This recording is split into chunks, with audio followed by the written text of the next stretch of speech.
वक्रतुंड महाकाय कोटि सूर्य समप्रभ निर्विघ्नं कुरु मे देव सर्वकार्येषु सर्वदा सर्वमंगलमांगल्ये शिवे सर्वार्थसाधिके शरण्ये त्र्यंबके गौरी नारायणे नमोस्तुते। गुरुर्ब्रह्मा गुरुर्विष्णु गुरुर्देवो महेश्वरः गुरुसाक्षात् परब्रह्म तस्मै श्री गुरवे नमः। नीलाम्बुजश्यामलकोमलाङ्गं सीता समारोपितवामभागं पाणौ महासायुकचारुचापं नमामि रामं रघुवंशनाथम्। मनोजवं मारुततुल्यवेगं जितेन्द्रियं बुद्धिमतां वरिष्ठं वातात्मजं वानरयूथमुख्यं श्रीरामदूतं शरणं प्रपद्ये। राजाधिराज प्रभु रामचंद्र भगवान की जय। महारुद्र हनुमान की जय। पुंडलीक वरदा हरिविठ्ठल श्री ज्ञानदेव पंढरीनाथ महाराज की जय। नमः पार्वती पते हर हर हर महादेव। अवधूत चिंतन श्री गुरुदेव दत्त श्री नृसिंह सरस्वती स्वामी महाराज की जय। परमहंस गुरुराजकाचार्य श्री वासुदेवानंद सरस्वती स्वामी महाराज की जय। श्री चैतन्यानंद सरस्वती स्वामी महाराज की जय।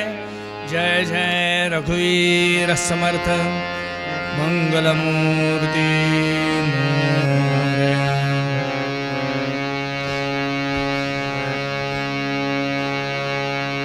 हरे जय जय राम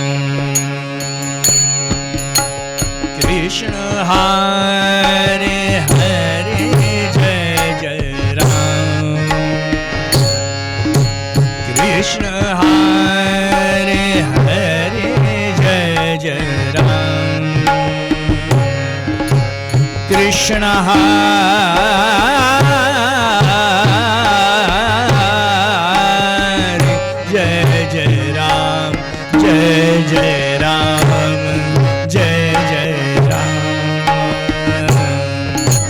कृष्ण हरे हरे जय जय राम।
व्याकुल संकट हार कृष्ण हरि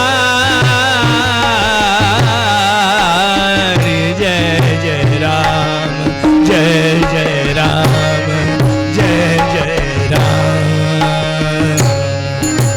कृष्ण हरे हरे जय जय राम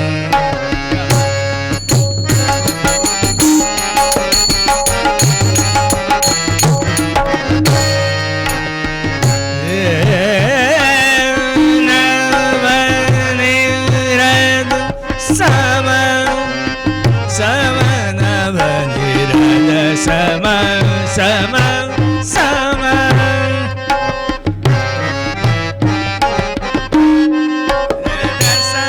रद सम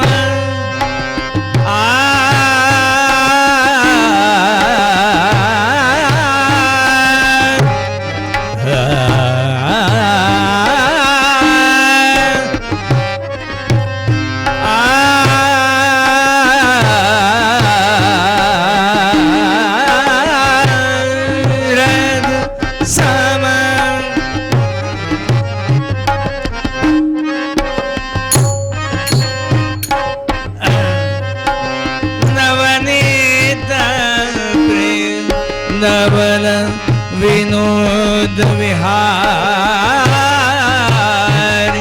कृष्ण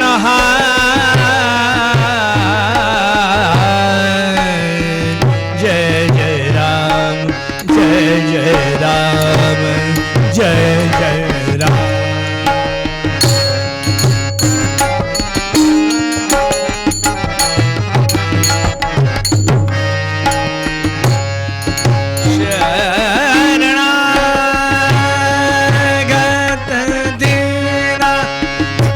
चरणी ने शरणागत दीना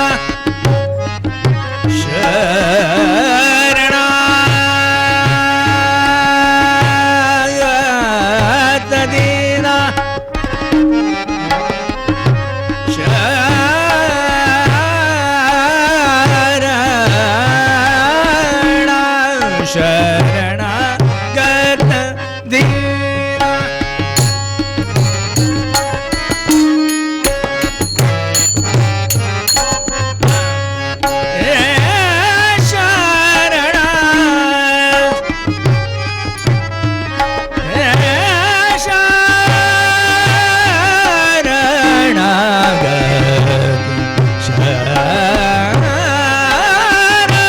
शरणागत दीना शरणागत दीना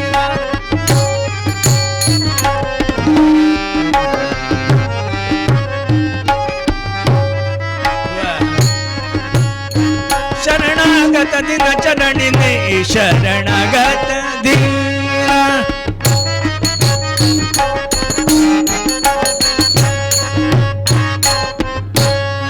शरणागत दीना चरणी ने शरणागत दीना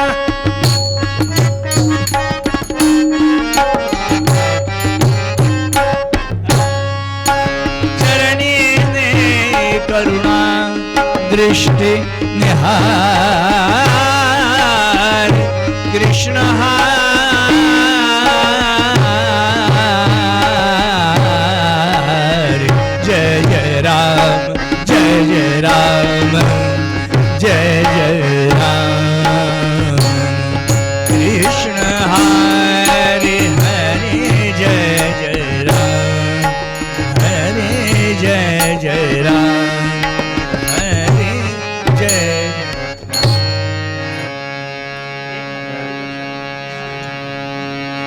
सीताराम चरणी लक्ष लागू राजा राम चरणी लक्ष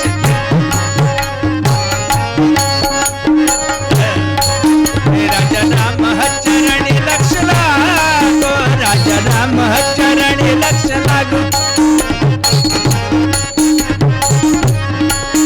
राजा राम सीताराम राजा राम सीताराम राजा राम सीताराम राजा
सारे ग पद सा ग प ग रे सा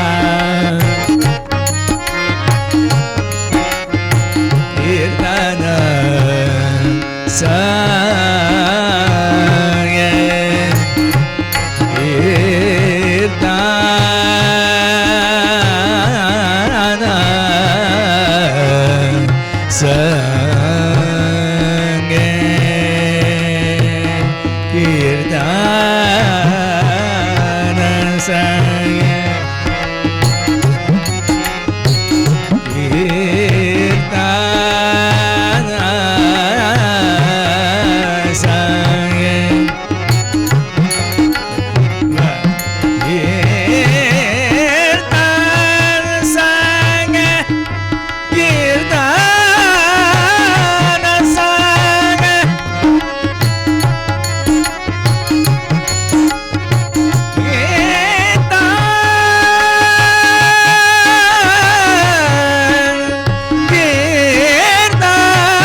संगे कीर्तन संगे कीर्तन संगे राजनाम राजनाम राजनाम चरणी राजनाम चरणी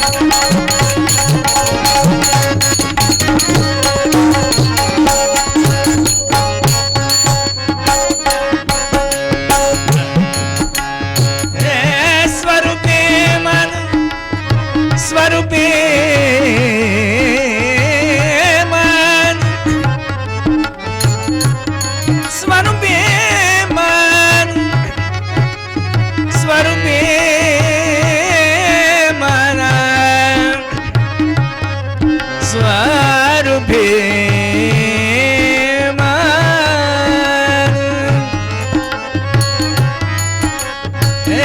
स्वरूपे मन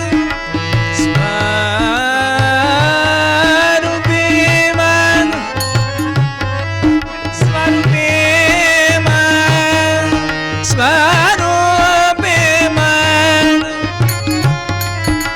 स्वरूपे मन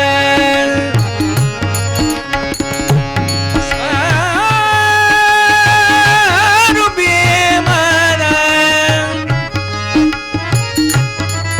स्वरूपे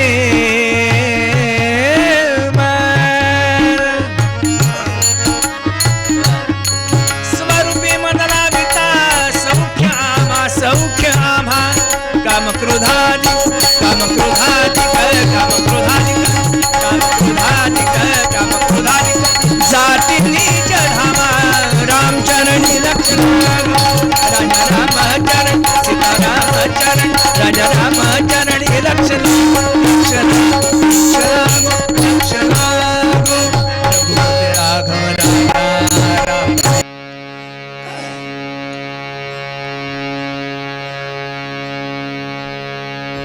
सारे म पद म प ग रे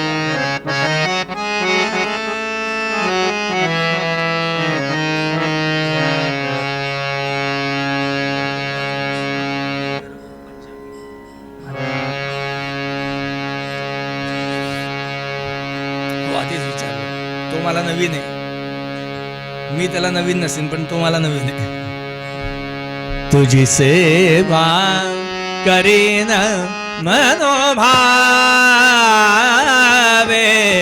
तुझी सेवा करीन मनोभावे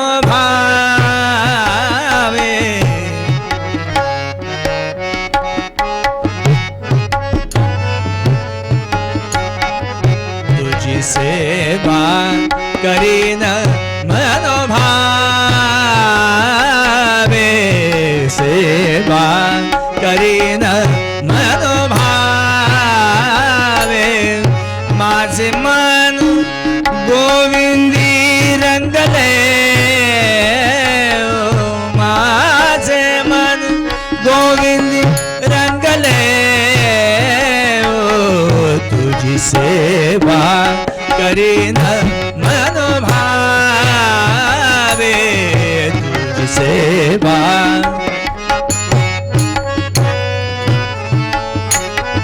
तुझी सेवा सेवा सेवा करीन सेवा करीन मनोभावे माझे मन गोविंदी रंगले माझे मन गोविंदी रंगले तुझी सेवा करीन तुझी सेवा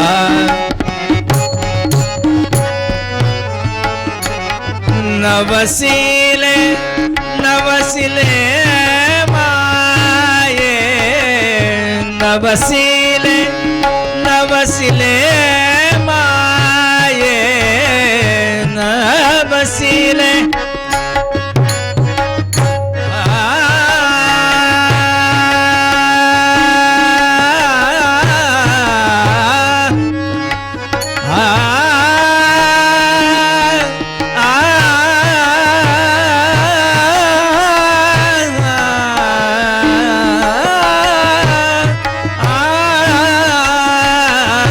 नवसिले नवसिले माये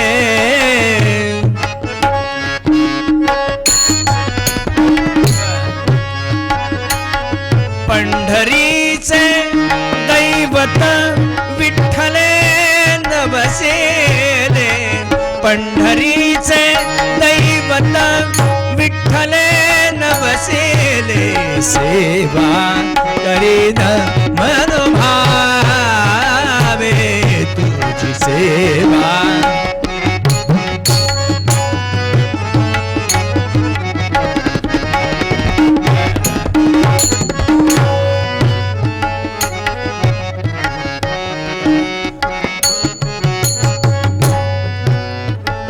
आमचा राजेंद्र आहे ना तो पंडित पटवर्धनांना फॉलो करतो त्यामुळे त्यांना जशी सही जागा काढायची सवय होती तशी तुझा प्रयत्न असतो आणि 99% त्याच्यामध्ये तो सक्सेस होतो सुद्धा कारण भले त्यांच्या समोर बसून तो शिकला नसेल पण त्यांच्या पाठीवरती एकलव्यासारखी त्यांनी त्यांची उपासना केलेली तुझी सेवा भावे तुझी सेवा बाप रखुमा देवी वरू विठ्ठले बाप रखुमा देवी वरू विठ्ठले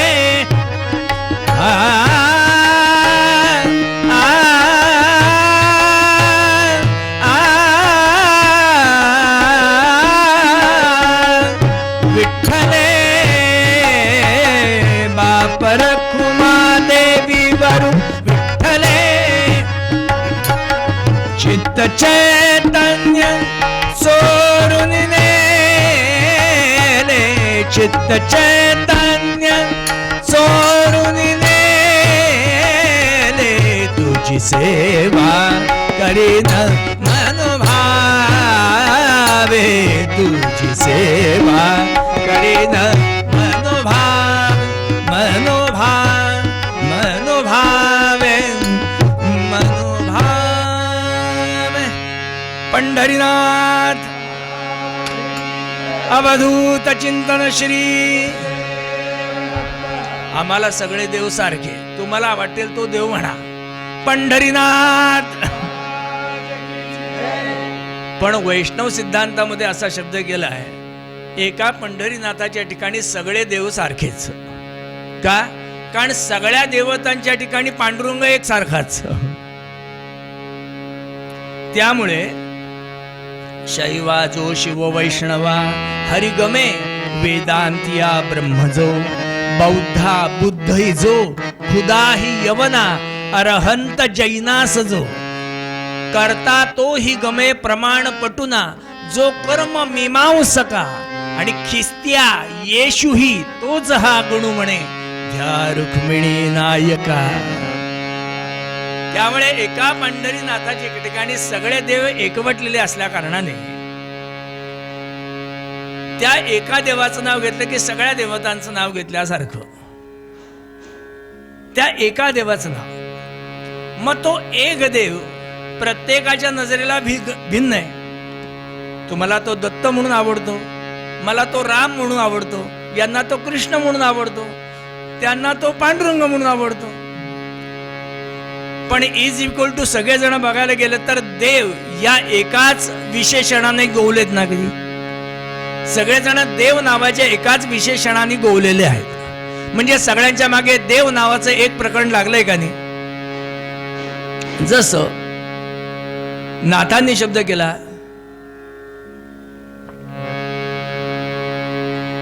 मी बाल आहे, मी तरुण आहे, मी म्हातारा झालो, मी जन्माला आलो, मी मेलो, मी शहाणा, मी वेडा, मी अमुक, मी तमुक. या सगळ्या असणाऱ्या गोष्टींमध्ये अनुस्यूत असणारा एक शब्द कायम आहे का नाही. सगळ्यांमध्ये असणारा एक शब्द कायम आहे. कुठला? म्हटलं मी आहे का नाही. म्हणजे शहाणा, वेडा, विद्वान, जन्माला आलेला, मेलेला, लहान होता, तरुण झाला, म्हातारा झाला, कोण? म्हटलं मी. वास्तविक पाहता मी जन्माला येत नाही, मी मरतही नाही. ज्याला भगवंताचा शब्द आहे नैनन छिन्नंती शस्त्राणी नैनन दहती बाबका नकले देन त्या पोन शोषयती मारुदा. असं ज्याचं वर्ण आहे त्या मीला लेखाला जन्मही नाही, मरतही नाही, तो लहानही नाही, तो मोठाही नाही, तो शहाणाही नाही, तो वेडा पण नाही. तो मी काहीच नाही. पण तो काही नसताना सुद्धा तो सगळा आहे. तो काही नसताना सुद्धा सगळा आहे आणि तो सगळं असून सुद्धा तो काही नाहीये. ही त्याची मजा आहे. ही त्याची मजा आहे. तसं हा समोर जो बसलेला आहे ना याच्या मागे एक शब्द अनुस्यूत आहे, देव. याच्या मागे तो शब्द आहे. त्यामुळे कोणी त्याला राम म्हणतो, कोणी त्याला कृष्ण म्हणतो, कोणी दत्त म्हणतो, कोणी येशू म्हणतो, कोणी अल्लाह म्हणतो, कोणी अजून काही म्हणतो. पण सगळ्याच्या मागे एक शब्द जसा देव हा नक्की आहे तसा तुम्हाला जो आवडेल तो सांगा. तो मला आवडतोच आहे का? कारण मला माहिती आहे ना त्याच्या मागे जो आहे तो खरा आहे. पुढचे सगळे खोटे आहेत. पुढचे सगळे येतात जातात, मागचा आहे तसाच राहतो है ना. मागचा आहे तसाच राहतो, पुढचे येतात जातात. त्यामुळे मला कुठल्याही देवाच्या बद्दल आवड नाही. तुम्हाला जो पाहिजे तो म्हणा, पण म्हणा अवधूत चिंतन श्री. असं मागच्या दोन दिवसाच्या बुवांनी तुम्हाला सांगितलं का नाही?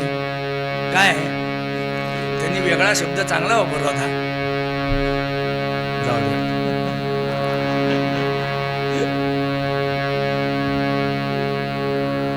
त्या भगवंताच्या दारात आपण सगळेजण इथं प्रातिवार्षिक जमत राहतो आणि आपापल्या घरामध्ये सुद्धा जमत असतो.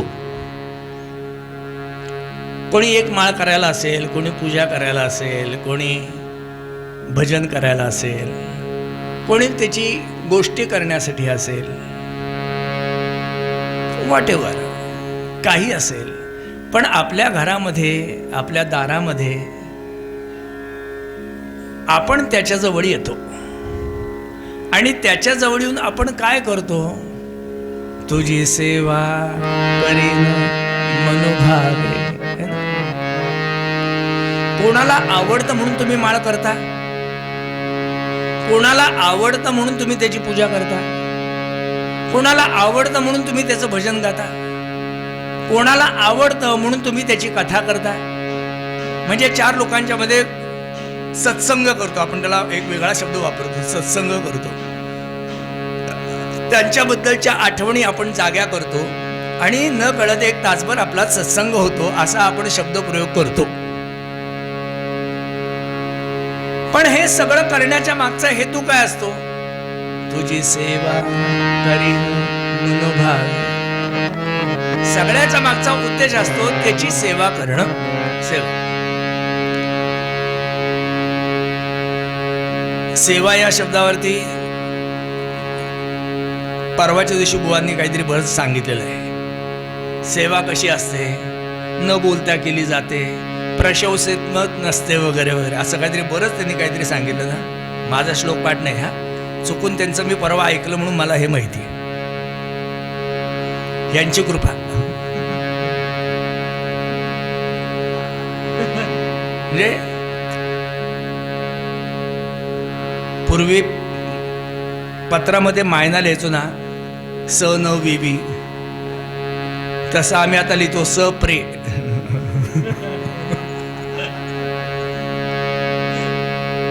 सस्नेह प्रेमाने असं आम्ही लिहितो, ते सप्रे. त्यांच्यामुळे मी परवा बुवांचे 2 शब्द ऐकले, त्याच्यामध्ये मला हे कळलं की त्यांनी सेवेबद्दल आपल्याला काहीतरी सांगितलं. महाराजांनी सेवेची केलेली फार छान व्याख्या आहे, फार छान.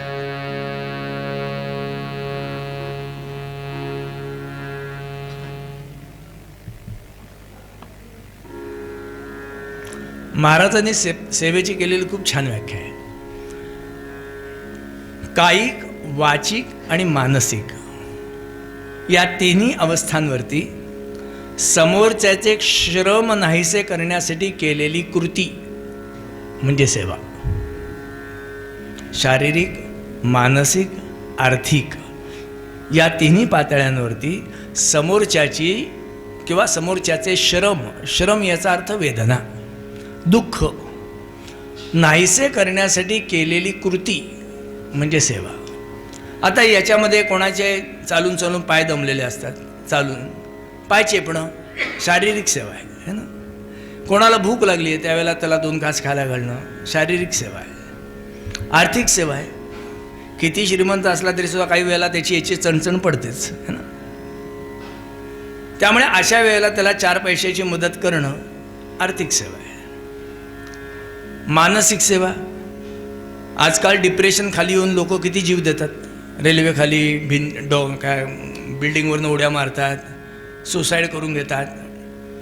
तरणी ताठी पोरं आहेत, चांगली शिकलेली सवरली माणसं, पण त्यांना आठवण होते ना, डिप्रेशनमध्ये जातात.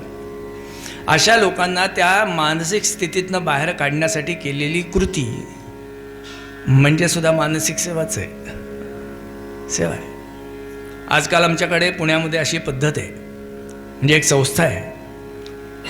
आता म्हातारे कोतारे बिचारे घरात एकटे बसलेले असतात, त्यांची मुलं बाळं सगळी कामाला जातात, दिवसभर बिचारे एकटे असतात. मग अशा याच्यामध्ये ते टी व्ही बघून, आता टी व्ही बघून दिसत नाही, ऐकायचं म्हटलं तर ऐकू येत नाही, म्हटल्यानंतर मग ते टी व्ही बघून करायचं काय. मग अशा वेळेला बिचारे एकटे पडलेले असतात. अशा लोकांना 2 तास विरंगुळा त्यांच्याशी गप्पा मारायला जाण्याची पद्धत आमच्याकडे आता जन्माला आली. तुमच्याकडे एखादी मला माहिती नाही, पण आमच्याकडे असे 2 तास त्यांच्याशी गप्पा मारायला जातात. म्हणजे त्याची व्हिजिटिंग फी असते त्यांची. 2 तास तुमच्याशी गप्पा मारल्याच्याबद्दल मला हे पैसे द्या, असंही असतं. पण तरीसुद्धा आता आजकाल ही पद्धत आहे, मानसिक सेवा आहे. समोरच्याचे श्रम नाहीसे करण्यासाठी केलेली कृती. आता या गोष्टीमध्ये सगळे प्रकार येतात, सगळे. आणि दुसरा सेवेचा प्रकार आहे, दुसरा एक म्हणजे समोरच्याला झालेल्या वेदना, दुःखांपासून, त्रासापासून मुक्ती देण्यासाठी म्हणून केलेली कृती, ह्या एक प्रकार आहे. आणि समोरच्याचं सार्वभौमत्व विचारात घेऊन मला तसं होणं शक्य नाही, म्हणजे मला त्याच्याकडे जाणं शक्य नाही, पण त्याला माझ्याकडे येणं शक्य आहे. मी त्याच्याकडे नाही जाऊ शकत, पण तो माझ्याकडे येऊ शकतो ना. जसं तळातलं पाणी शिखराला जाऊ शकत नाही, पण शिखराचं पाणी तळाला येऊ शकतं ना, येऊ शकतं. या नात्याने त्याचं सार्वभौमत्व स्वीकारून म्हटलं त्या भगवंताच्या आपल्याबद्दल कनवाळा यावा, आपल्याबद्दल त्याच्या मनामध्ये दया, क्षमा वगैरे वगैरे जे काही म्हणतात ते जन्माला यावं. म्हणजे मराठीमध्ये त्याला सॉफ्ट कॉर्नर, आपल्याबद्दल त्याच्या ठिकाणी जन्माला यावा आणि त्यांनी आपला उद्धार करावा. याच्यासाठी त्याला जे आवडतं ते करणं, याचं नाव सेवा. त्याला जे आवडतं ते करणं, याचं नाव सेवा. बहुतांशी वेळेला आपल्याला जे आवडतं ते आपण त्याला करत असतो, त्याला आवडतं ते आपण करतच नसतो. आपल्याला जे आवडतं ते आपण त्याला करतो. घरामध्ये कुठला आता बरेच म्हणजे त्या मला उदाहरणांमध्ये जायचं नाही खरं, पण नवरा बायकोला म्हटला की नारळाची चटणी तुझ्या हातची बरीच वर्ष खाल्ली नाही ग, जरा कर. तो म्हटला शुक्रवारी. बायको म्हटली उद्या करते. तो म्हटलं मला आज खायची, उद्या काय करायचंय? नाही म्हणे उद्या करते चटणी. तो म्हटला उद्या काय मुहूर्त आहे का? म्हटलं हो. का? उद्या तुम्ही मारुतीला नारळ फोडणार ना. मग ते फोडल्यानंतर अर्धी वाटी घरी आणता ना, मग त्याची चटणी.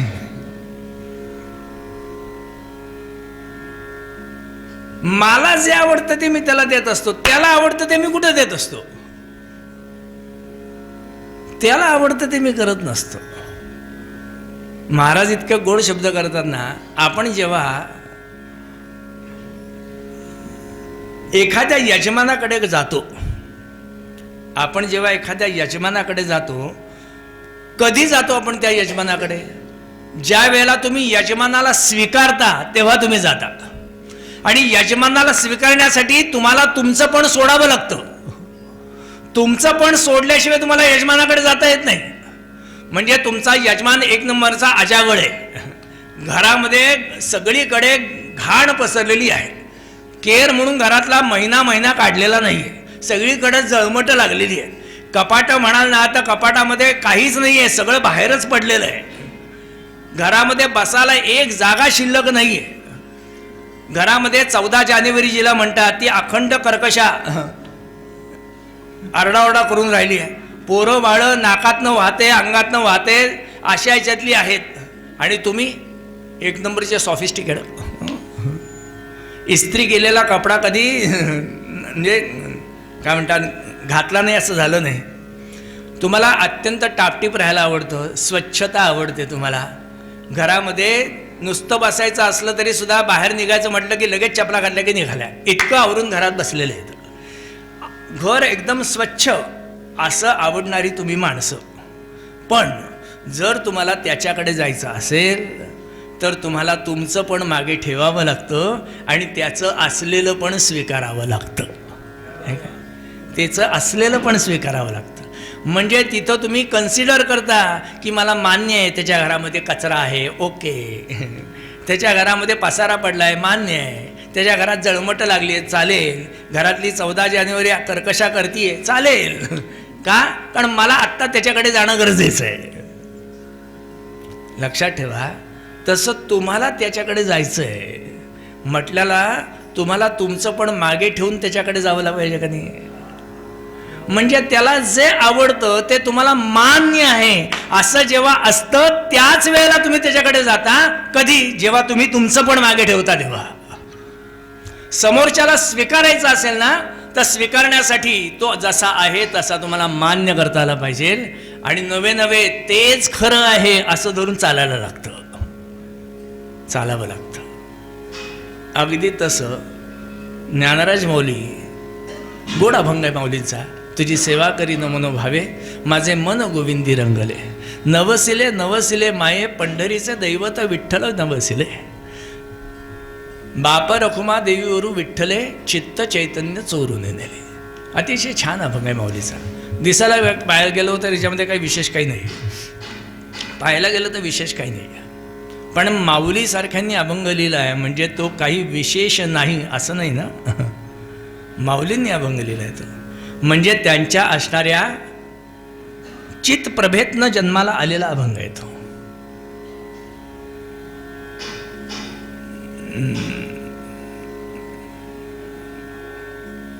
त्यांनी म्हणून तो लिहिलेला नाही आहे, त्यांना तो स्फुरलेला आहे.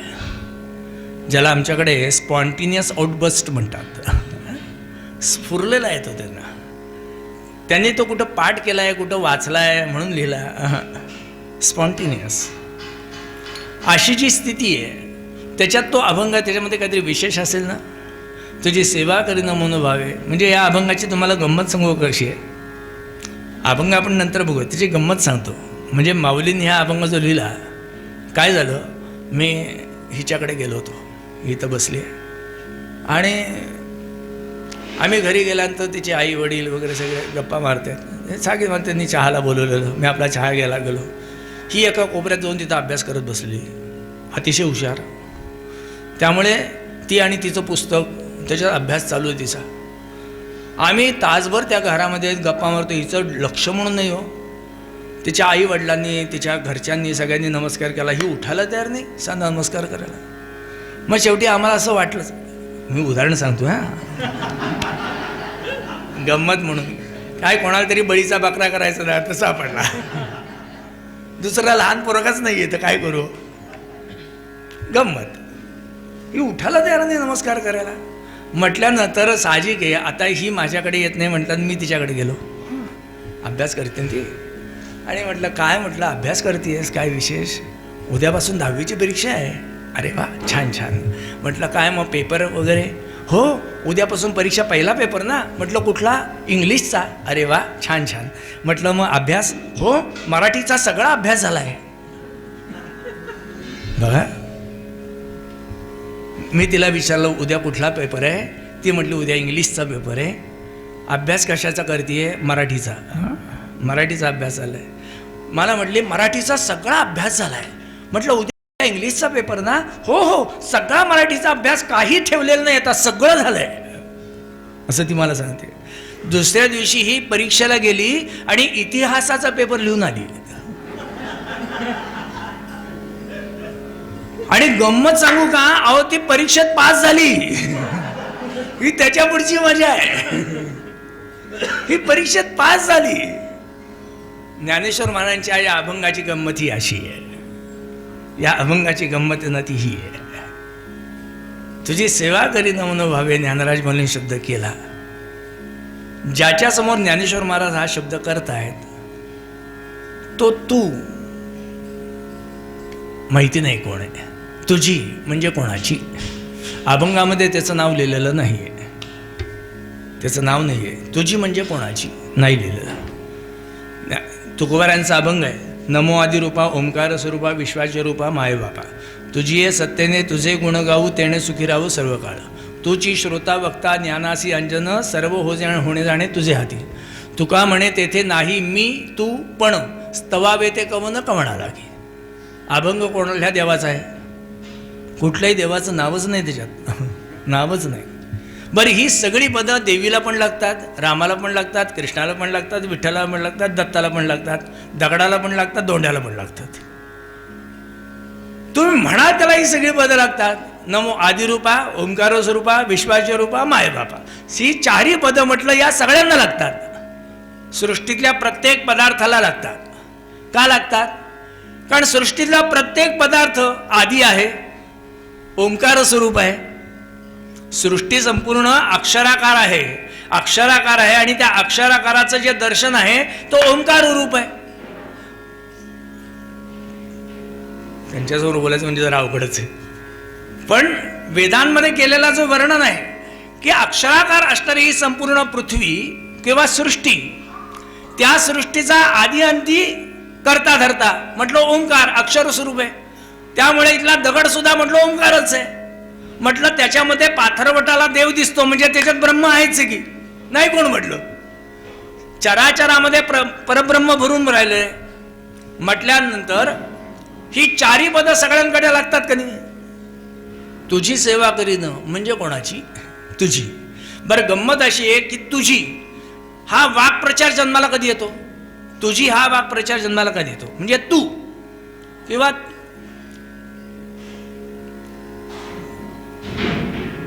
ज्या वेळेला तू हा दृष्टिक्षेपामध्ये असतो तेव्हा तुझी म्हणता येतं.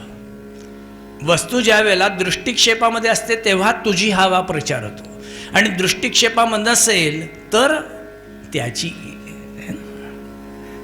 सेवा करी नमून भावे, नाही तुझी सेवा.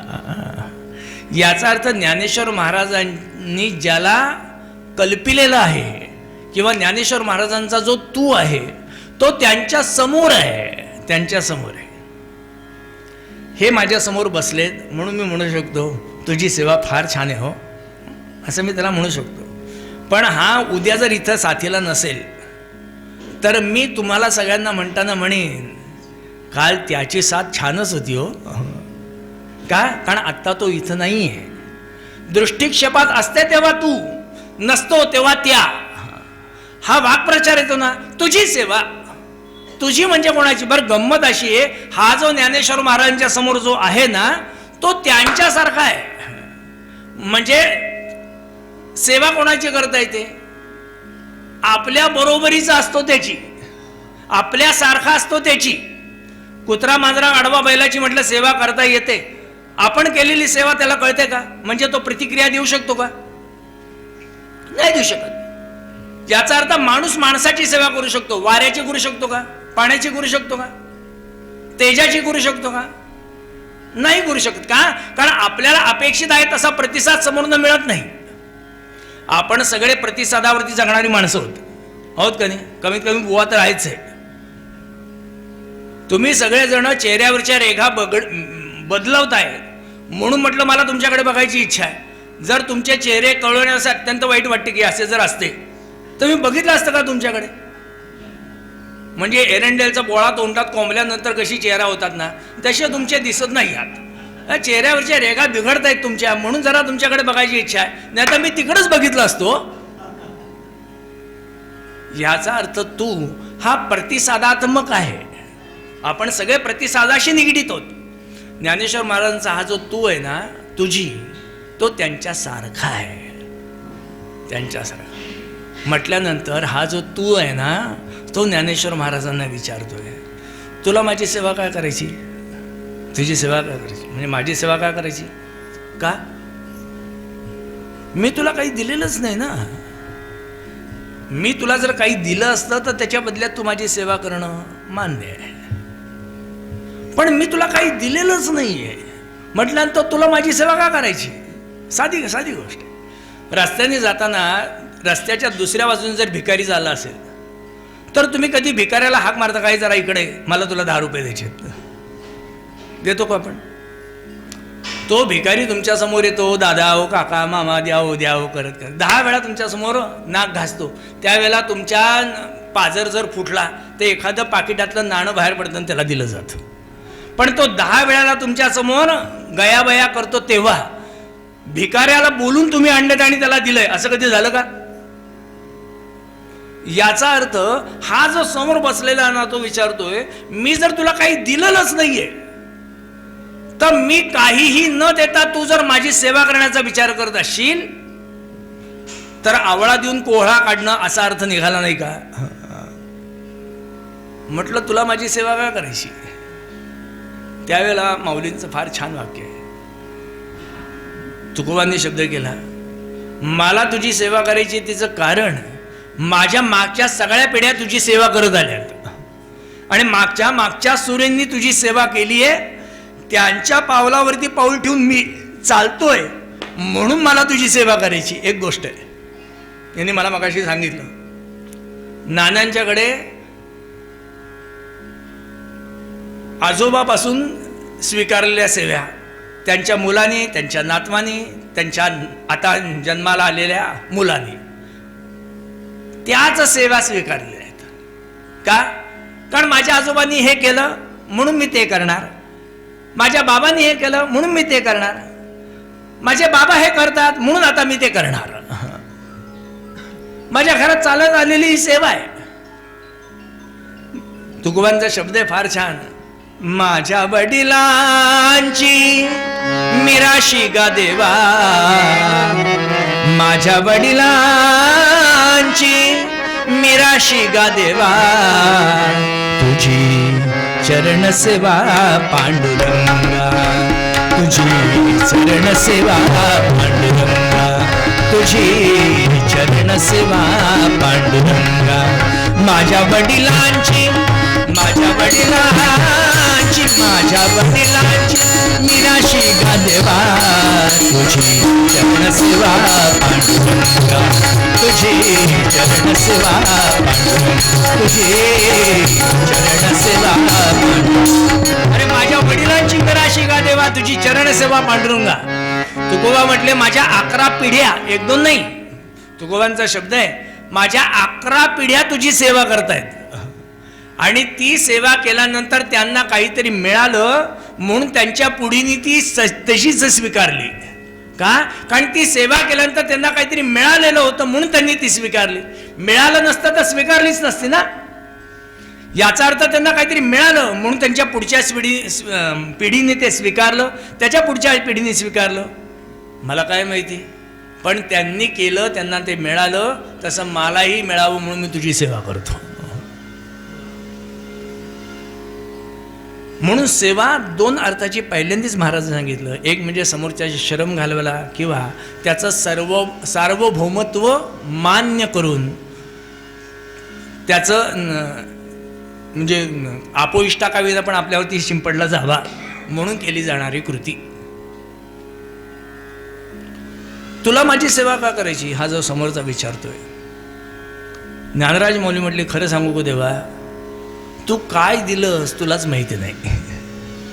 तू आम्हाला काय दिलंस हे तुलाच माहिती नाही, पण तुझ्याकडनं ते आम्हाला मिळालं म्हणून हा ज्ञानराज माऊली झाला. तुझ्याकडनं जे मला मिळालं ना, त्यामुळे या ज्ञानराजाला 4 लोकांमध्ये जे लौकिक प्राप्त झाला त्याचं मूळ कारण तू.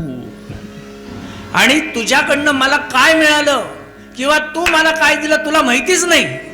गंगेला कधीच माहिती नसतं, कधीच माहिती नसतं. तिला फक्त समुद्र दिसत असतो, तिला फक्त समुद्र दिसत असतो. पण तिच्यामुळे किती शेतं पिकतायत, किती झाडांना पाणी मिळतंय, किती लोकांची धुणी धुतली जात आहेत, किती लोकांना स्नान घातलं जात आहे, किती लोकांचं घर भरलं जात आहे, तिला माहितीच नाही हो. का? कारण तिला फक्त समुद्र दिसतोय.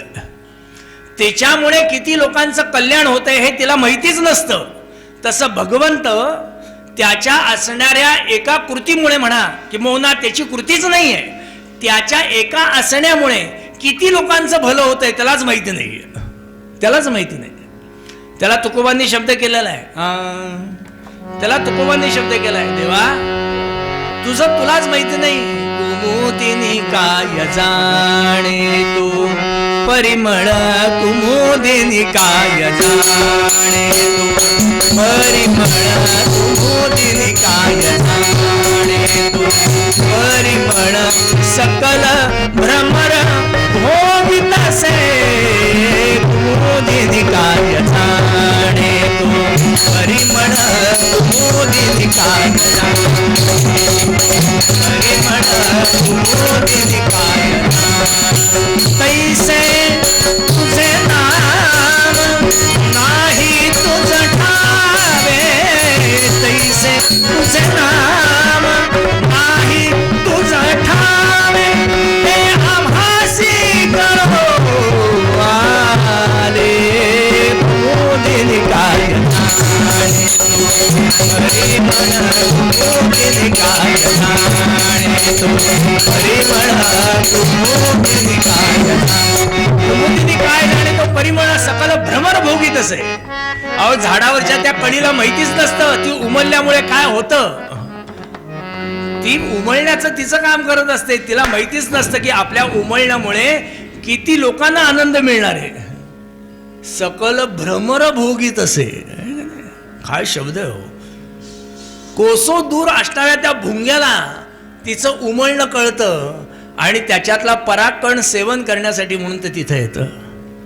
कुठली तरी स्त्री तिथे येते, त्याला खुडते आणि आपल्या डोक्यावरती मागते आणि स्वतःला सजवते. कोणीतरी गुरुजी येतो, ते खुडतो आणि भगवंताच्या मस्तकावरती चढवतो. कोणीतरी येतं, ते फूल खुडतो आणि एखाद्या शवाला सुद्धा सजवतो. तुझ्यामुळे किती लोकांना किती आनंद मिळाला तुलाच माहिती नाही रे, माहिती नाही. तैसे तुझे नाम नाही तुझं ठावे, ते आम्हासी कळू आले. तुझ्यापासून काय मिळतं तुलाच माहिती नाही. त्याला उदाहरण इतकं छान दिलं महाराजांनी ना. घरामध्ये गलित गात्र एखादा प्राणी पडलेला असतो बघा. एखादी व्यक्ती आहे 8-10 वर्ष अंथरुणावरती पडली आहे, गलित गात्र. बिचारं खाणं पिणं सगळं हांतरुणावरतीच असतं. म्हणजे त्या हांतरुणावरनं गेली 5-6 वर्ष तो उठलेलाच नाही आहे, असा त्या हांतरुणावरतीच आहे सगळा. त्यामुळे त्याला सकाळी उठवा, त्याला खायला घाला, त्याला आंघोळ घाला, त्याला पुसून काढा, त्याचे कपडे बदला. म्हटलं त्याचं सगळं जे काही असेल ते सगळं हांतरुणातलं स्वच्छ करा, हांतरुण बदला. किती गोष्टी असतात ना. लक्षात ठेवा, तो गेल्यानंतर माणसांची वाक्य असतात. बुवा तुम्हाला सांगतो, 5 वर्षात दाराला कुलूप लागलं नव्हतं. 5 वर्षात दाराला कुलूप लागलं नव्हतं. आज पहिल्यांदा कुलूप लावलं. का? ते होते ना, ते होते घरात. आम्ही नसायचो पण ते होते ना घरात. अहो ते होते म्हणून सकाळी मला वेळेवरती उठायची सवय लागली. का? त्यांना 7 वाजता चहा लागायचा ना. त्यामुळे 7 वाजता चहा करायची सवय मला त्यांच्यामुळे लागली. अहो त्यांना नाश्ता लागायचा ना, त्यामुळे मला नाश्ता करायची सवय लागली. त्यांच्यामुळे मी सुद्धा नाश्ता करायला लागले. त्यांच्यामुळे वेळेवरती जेवण बनवायला लागले. त्यांच्यामुळे घरामध्ये स्वच्छता ठेवायला सुरुवात केली. तुम्हाला सांगू का, हांतरुणावरती पडलेला माणूस काहीच करत नसतो, पण तो काही न करता सगळं करत असतो. तो काही न करता सगळं करत असतो, पण पाहायला गेलं तर तो स्वतः काहीच करत नसतो. तसं भगवंता, तू काहीच करत नाहीस, पण तुझ्यामुळे सगळं होत असतं.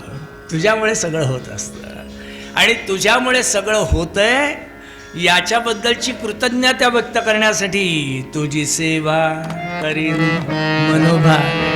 ती कृतज्ञता व्यक्त करायला म्हणा, त्या तुझ्याबद्दलचं प्रेम व्यक्त करायला म्हणा, किंवा तुझी सेवा केल्यामुळे माझं कल्याण होणार आहे म्हणून म्हणा, मला तुझी सेवा करायची. बऱ्याच वेळेला काय व्हायचं, आमच्याकडे कीर्तन झालं की तबलजी असा जीव तोडून वाजवायचा. ह्या कसा वाजवतो तसा जीव तोडून वाजवायचा. आणि मी स्वतः एक तबलजी असल्या कारणाने मला तबला वाजवणाऱ्या माणसाला किती श्रम होतात मला माहिती आहे ना. मग मी ते वाजून झाल्यानंतर तो बिचारा जेव्हा नमस्कार करायला यायचा, मी त्याचे हात चेपायचो. तो म्हटला, बुवा काय करताय? म्हटलं, मला तुझे हात चेपायचे आहेत म्हणून नाही चेपत आहे, झांजा वाजून माझी बोटं दुखायला लागली आहेत म्हणून तुझे पाय चेपल्यानंतर माझे बोटं जरा तुझे हात चेपायला मी नाही चेपत आहे, माझी बोटं मोकळी करण्यासाठी तुझे हात चेपतोय. कारण काय असते, तुझी सेवा करीन मनोभावे, म्हणून मला तुझी सेवा करायची. हा जो समोर बसलेला तो म्हणतो, तुला माझी सेवा करायची म्हणतोस, 5:45 वाजलेत, माझी सेवा करायची म्हणतोयस, पण माझी सेवा करणं एवढं सोपं नाही आहे. का? कारण मी कसा आहे हे अजून मलाच कळलेलं नाही आहे. मी कसा आहे मलाच कळलं नाही आहे, तर माझी सेवा तू करणार कशी? का? कारण माझा अमुक एक रूप आहे, रूपाची सेवा करता यायची, अरूपाची सेवा नाही करता येत. रूपाची सेवा करता येते, आकाराची सेवा करता येते. निराकाराची सेवा कशी करणार तुम्ही? आकाराची सेवा करता येते. मी अजून कसा आहे मलाच माहिती नाहीये, तू कशी माझी सेवा करणार? का? खरे खरे रूप देवा तुझे पूर्णते कळे ना. राहू दे तूच विटेवरी, तूच वैकुंठीचा राणा, तुला आळवाया घ्यावा, तुला आळवाया घ्यावा. शब्द तरी पूर्ण तारे, कोटी कोटी रूपे तुझी, कोटी सूर्य चंद्र तारे. एवढंच, पुढचं सगळं पाठ आहे. ज्ञानराज मोलींनी म्हणून शब्द केला, अनंत रूपे अनंत वेशे देखिले म्या त्यासी, आणि बाप रखुमा देवीवरू खूण बाणली ऐसी, तो म्या देखिला साजणी. योगिया दुर्लभ तो म्या देखिला साजणी. माझी सेवा करायची आहे. कशाची सेवा करणार तू? कशाची? म्हणजे मी आधी कळला तर तू माझी सेवा करशील ना. तेव्हा ज्ञानेश्वर महाराज म्हटले, मी तुझी सेवा करण्यासाठी काय केलं? काय केलं? त्यावेळेला माऊली म्हटली, तुझी सेवा करण्यासाठी माझे मन गोविंदी रंगले. तुझी सेवा करण्यासाठी मी माझं मन गोविंदामध्ये रंगवलं. मी माझं मन गोविंदात रंगवलं. म्हणजे काय माहिती आहे का, फार छान गोष्ट आहे की मला तुझी सेवा करायची आहे म्हटल्यानंतर मी काय केलं, मी माझं मन यांच्यात रंगवलं. मला सेवा करायची त्याची म्हणून मी मन रंगवलं यांच्यात, आणि यांच्यामध्ये मन रंगवण्यासाठी मी काय केलं, मी यांना नवस केला. आणि हे इतके लबाड लेखाचे की यांना नवस केल्यानंतर माझं चैतन्य चोरून नेलं. यांनी माझं चैतन्य चोरून नेलं. चैतन्य चोरून नेल्यानंतर म्हटलं मी मूर्तवत झालो ना, चैतन्यावरतीच तर मी जगतोय. चैतन्य चोरून नेल्यामुळे मी मूर्तवत झालो. आता मूर्तवत झालो तर नवस करणार कोणाला, रंगणार कोणाच्यात, आणि सेवा करणार कोणाची.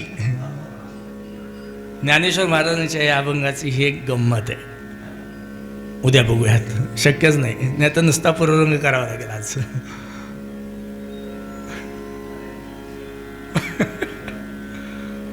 उद्या बघू, चालेल ना. हो पण आख्यान थोडं तरी करू दे. उद्या होणार नाही तरी काय, उद्या बघूया. ज्ञानेश्वर महाराजांनी हे जे त्रैराशिक मांडलं आहे, आणि हा तू म्हणजे कोण, ज्ञानेश्वर महाराजांनी जो या अभंगामध्ये स्पष्ट केला आहे त्याचं जे दर्शन आहे ते अर्थात उद्या बघूयात. पण अशी सेवा केल्यानंतर आयुष्यामध्ये आनंदाची प्राप्ती होते. चैतन्याचं चोरणं म्हणजे काय, गोविंदामध्ये रंगणं काय, त्याच्यासाठी भगवंताला नवस करणं म्हणजे काय, आणि ते केल्यानंतर आनंदाची प्राप्ती होते म्हणजे काय होतं, उत्तरांगात बघूयात. तोपर्यंत झाले सह महाराजांच्या चरणात पकडू. पूर्वंगात महाराज शब्द करतात, तुझी सेवा करीन मनुभावे, तुझी सेवा करीन मनुभावे, सेवा करीन मनुभावे. मन गोविंदी रंगले, मन गोविंदी रंगले, तुझी सेवा करीन मनुभावे, तुझी सेवा करीन मनुभावे.